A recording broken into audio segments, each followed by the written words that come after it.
Nearly a month ago, the Burton Race family opened the New Angel restaurant in Dartmouth. Goodbye, Clayton. The first night was a roaring success. This week, they face a day of reckoning. Well, how bad is it? With the arrival of the first month's trading figures. If I'm 10% out, that's £100,000. And the kids are running totally out of control. Oh! Oh my God! No! Oh! No, Charles, no!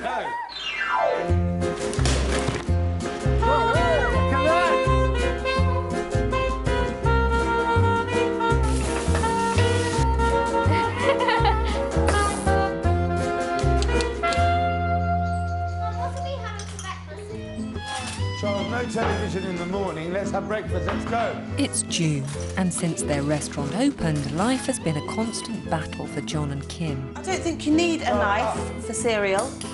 Oh, but I thought bread. Without a proper restaurant manager, John's been under immense pressure, working all the hours God sends, barely keeping his business on an even keel.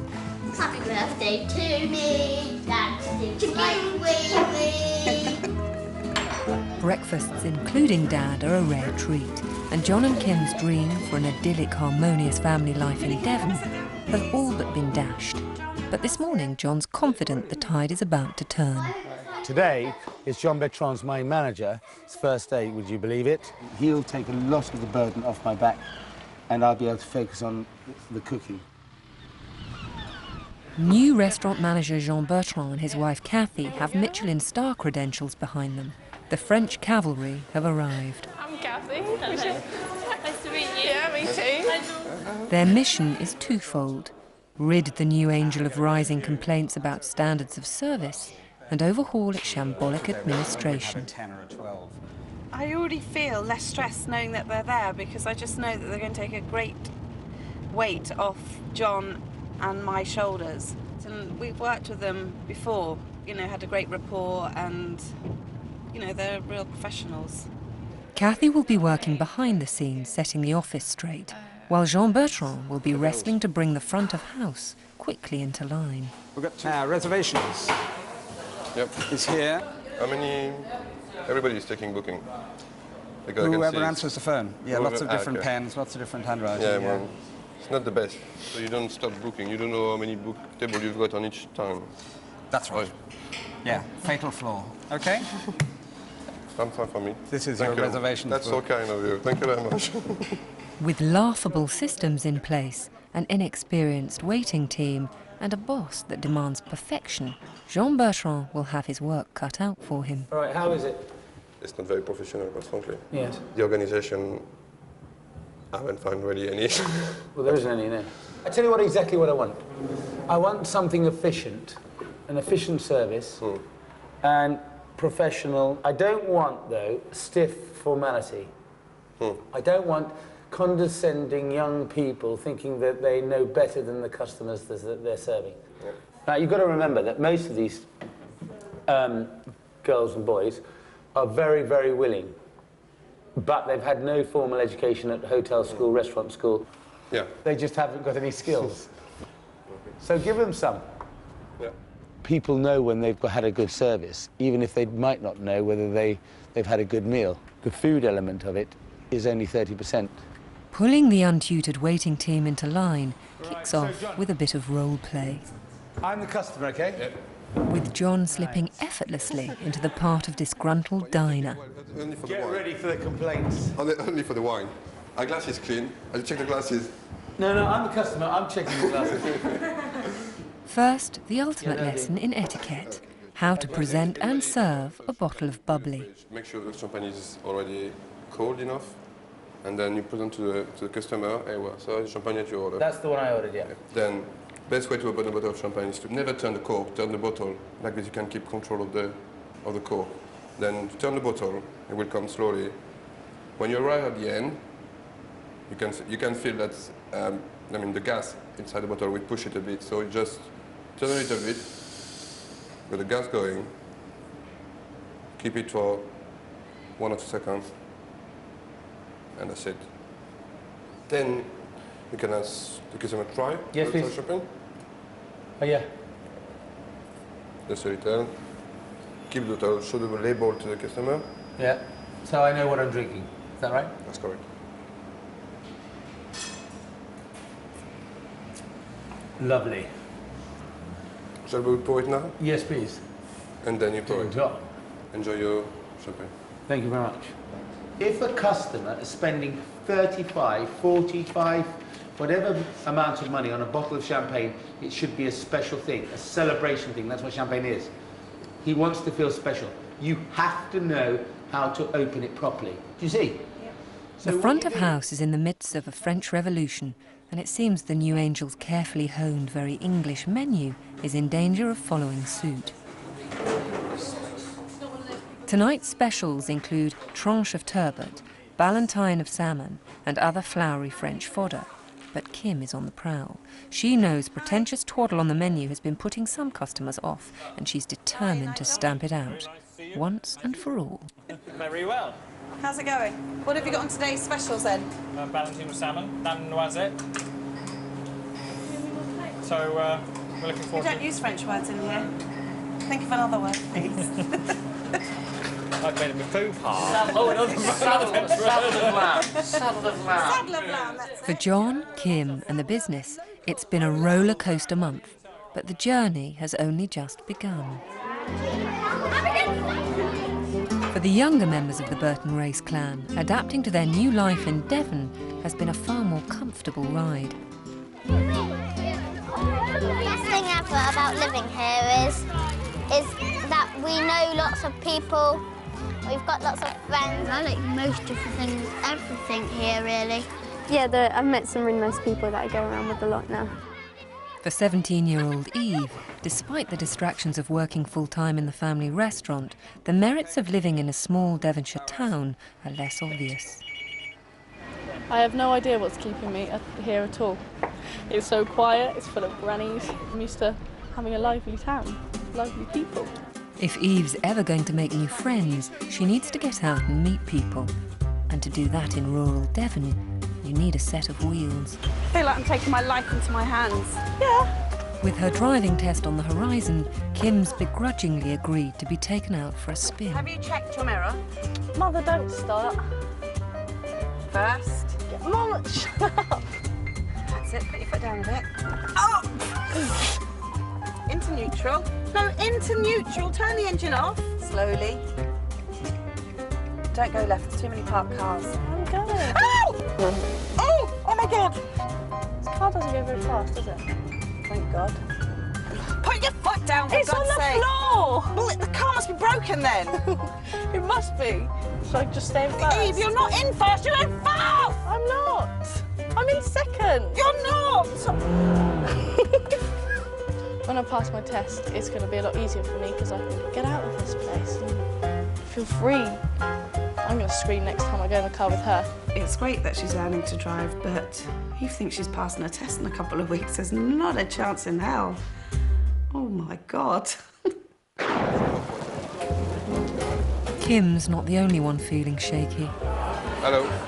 John Burton is taking charge of his first evening service, and despite driving rain, the restaurant is packed. Tomorrow, 2 checks on, please. Ready, chef? It's a nervous start for the Frenchman, and he's watching his fledgling front-of-house team like a hawk. The waiting staff may have a fresh-faced new saviour, but for the overworked and understaffed kitchen brigade, there's no such redemption in sight. Certainly for the past 3 weeks, everyone has just run and run and run. We've all lost loads of weight. It would be nice if you could spend a little bit more time sort of dressing, but you can't, you know, you've just got to... And apart from walking out, there's nothing you can do, is there? Front of house, John Burton is warming up. He's starting to put the service back into waiting. Yeah, it's coming, it's coming. If you want, well, it should not be long. Take a bit of time. You cook it at the last minute, so just for you. So. And it's not just the customers who are being charmed. It's better than before. It's a lot more organised. He seems very nice, knows what he's talking about. Things are going to happen, whereas previously nothing happened. So I think he's changing a lot quickly. I don't know how fun it'll be, but it will be better. Just as front of house is getting sorted, disaster strikes in the kitchen. The torrential rain is playing havoc with the new lean-to roof linking the kitchen to the storerooms. Fun and games of a box shop by builders, yeah? And whilst his two head chefs battle to save their entire stock of dry goods, John's left on his own to front the kitchen. Someone catching the lobster or bringing it to me.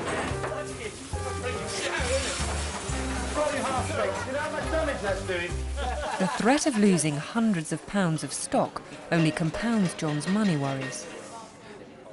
Tomorrow he'll be getting his first month's cost report from his accountant.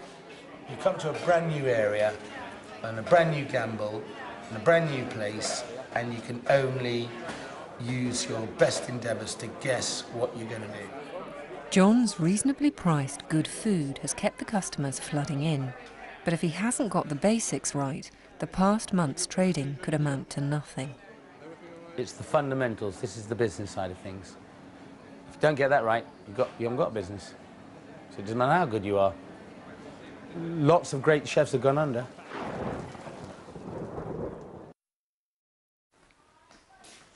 Eliza! Eliza! Charles? Sit down and I'll show you what to do.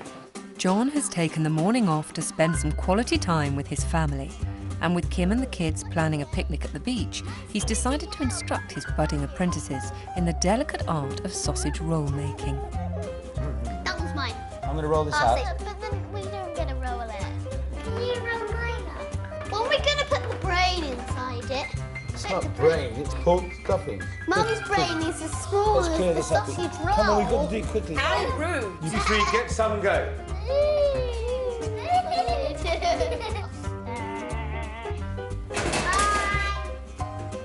Can I have a go? Please, I want to do it. Yeah, hang on, let me show you first. Just a little light touch. Watch.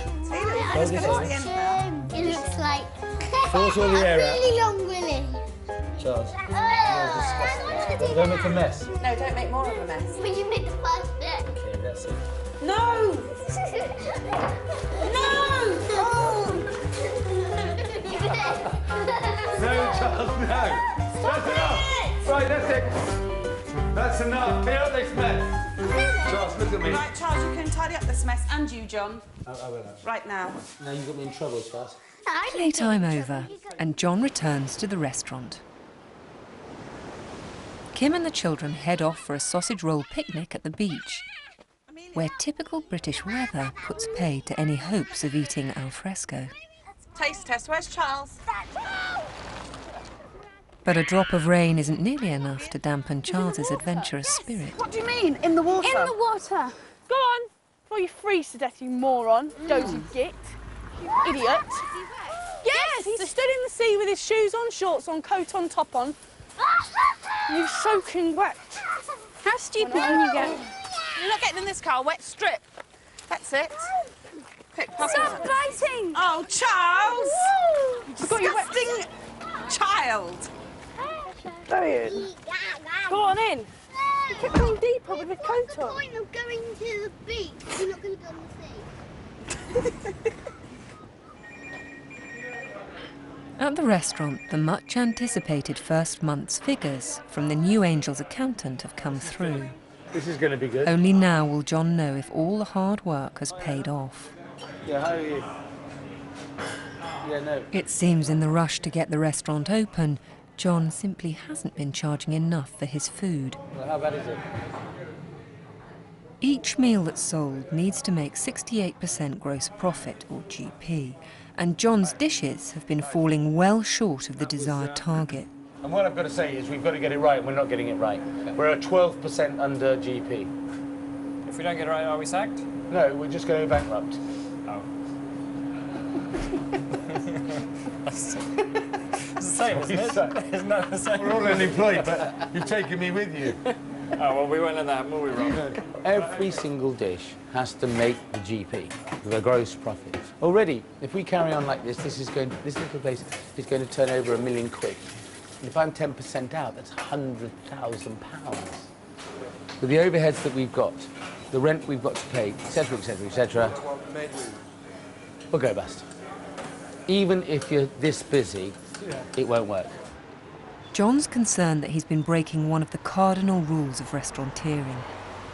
To make a viable profit on any given dish, it should be charged at 3 times the total cost of its raw ingredients.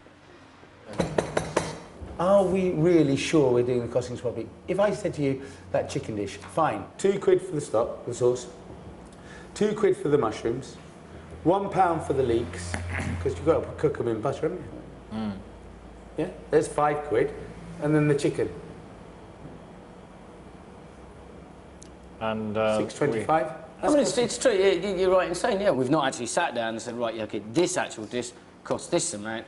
To make the GP, we have to charge out this price. We've just been running since the word go. Right. Well, I can identify that dish isn't making anywhere near the GP it's supposed to make.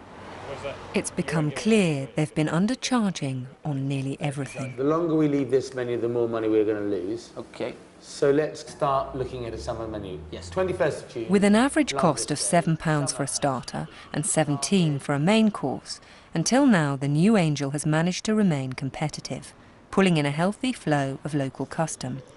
But with a 12% increase, John runs a real danger of pricing himself out of the market.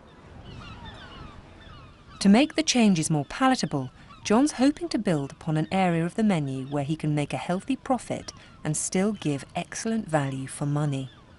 I always go around maybe in a cloud dreaming about the very best of this and the very best of that and the very best of ingredients. Well, the very best of ingredients cost about 25% more than ingredients that you'll find in most average shops. The only plus thing that I found is the day boats. And they're bringing me the freshest fish I've ever seen in my life. The prices are fantastic. They're so fresh, some of them are still alive.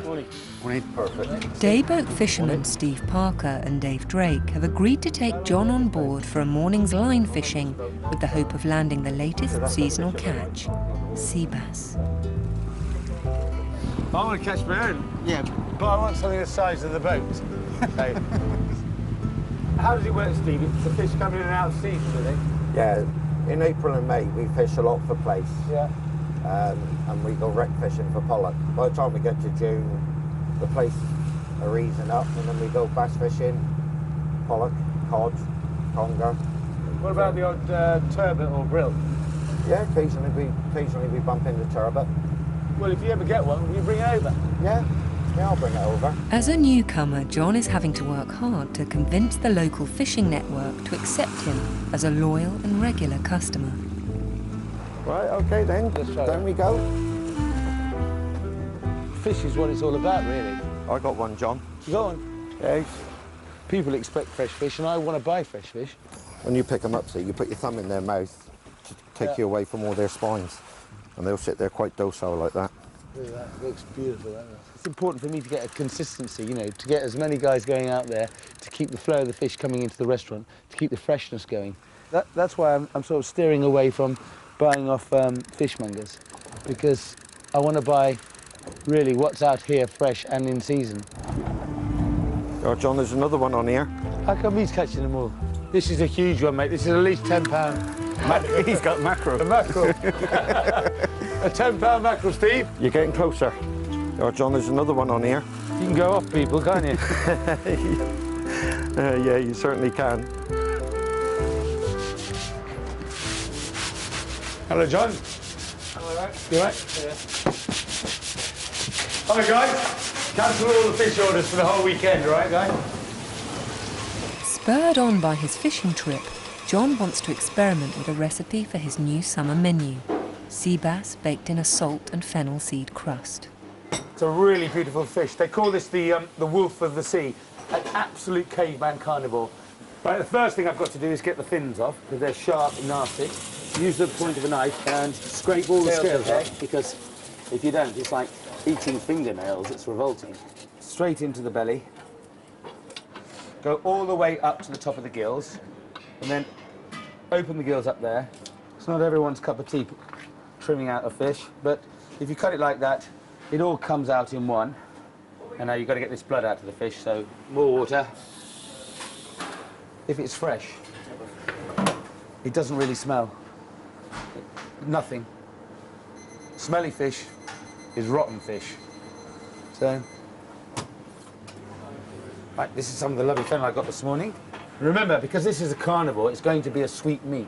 So what you want is something that's not going to overpower the taste of the fish, but just enhance it. So that's it.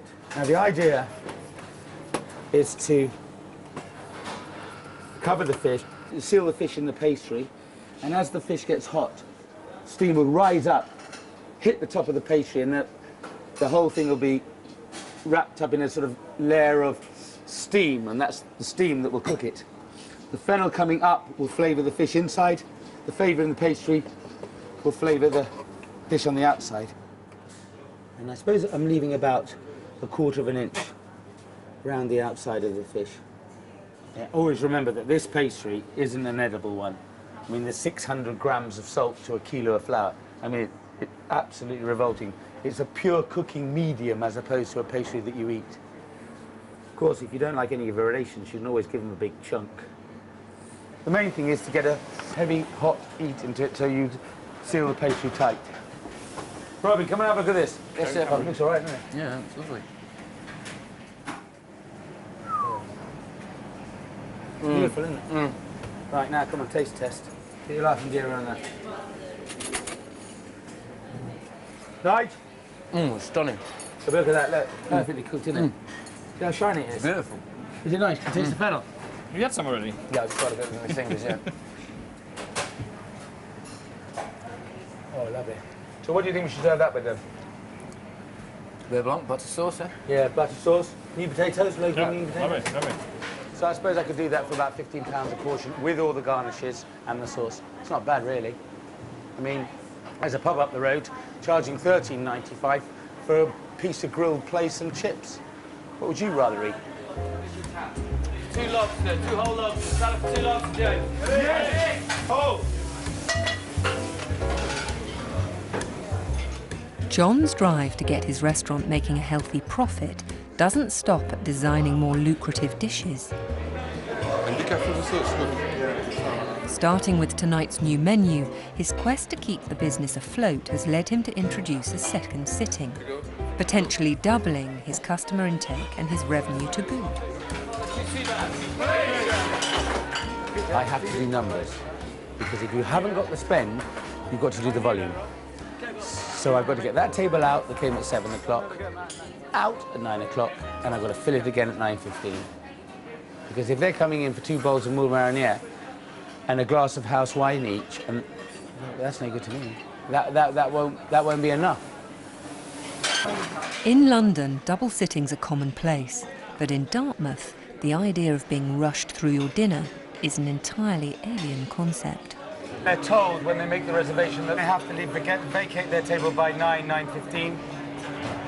Table of 7 tonight turned up about 25 minutes late. We're still here, the other 7 are waiting. They're really, really upset. What am I supposed to do? Throw these 7 out? Once they sit down, they've got you, really. It's tough. Maybe doubling his money isn't going to be as easy as John thought. We've got to turn the tables. If we don't turn the tables at the weekend, we have no business. Next week, it's not just the customers who are rebelling. Eve's decided she's had enough. I've just walked out of the restaurant, I don't care. I can't be bothered. I'm not working there anymore. If you fancy following in John's footsteps, hit channel4.com/realdeal for advice and tips on starting your own business. Coming up, how a peaceful nation was torn apart. 4 gets the full story on the English Civil War. A season of films starts next.